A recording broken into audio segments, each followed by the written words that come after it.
Hello, Guido here from blockbuilders.net, and today we want to talk about what's next for the Bitcoin ETF after experiencing some up and downs in the news in the recent days. So first of all, in June it was announced that Blackrock had actually applied for a Bitcoin ETF, and after that the price of Bitcoin rose by almost 25%. It was announced here in June and mid-June, and as we can see the price went straight up afterwards. Blackrock is actually the largest asset manager in the world. They offer a lot of popular ETFs. They, for example, have the iShares MSCI World ETFs that maybe some of you have, among other products. And an ETF would actually allow investors to buy Bitcoin by just simply going to their bank and say, hey, I want to buy the Blackrock Bitcoin ETF. And then they would easily able to buy it, or they can do it also in their trading apps. However, yesterday came the shock as it was announced that the SEC would not approve the ETF from Blackrock and from other applicants. So it wasn't really clear what's happening next. The price went down a bit to under 30,000 US dollars, and the situation was not clear at all. However, it's a pretty common process when you file for an ETF that your application gets rejected or you need to do some adjustments to it. So it's not that big of a surprise just yet.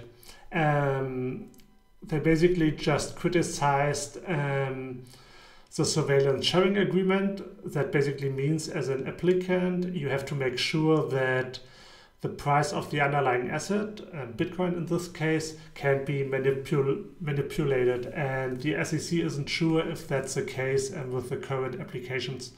However, some of the applicants went to Coinbase and want to work with Coinbase now and want to use the Coinbase Bitcoin price and want to do contracts with Coinbase. And it's not clear if that will help them to achieve the Bitcoin ETF approval, so we have to wait for that. And we also have to keep in mind that Coinbase also has some trouble with the SEC right now, because they also got sued by the SEC because they listed unregistered securities. So we really have to wait how this will play out. And there are some other voices that say we won't see a Bitcoin ETF as long as Gary Gensler is chair of the SEC.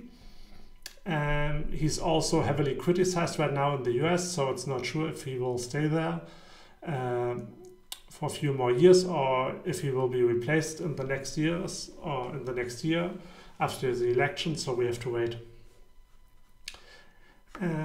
At the end, it still looks pretty good for the Bitcoin price because the halving is coming up. Halving basically means the block rewards will be cut in half, and the next halving is scheduled for 2024.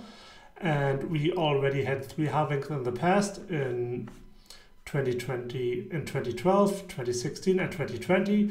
And every time a halving happened, the price actually went up afterwards. And a lot of people basically expect the same for the next halving in 2024. So let's see how that will play out.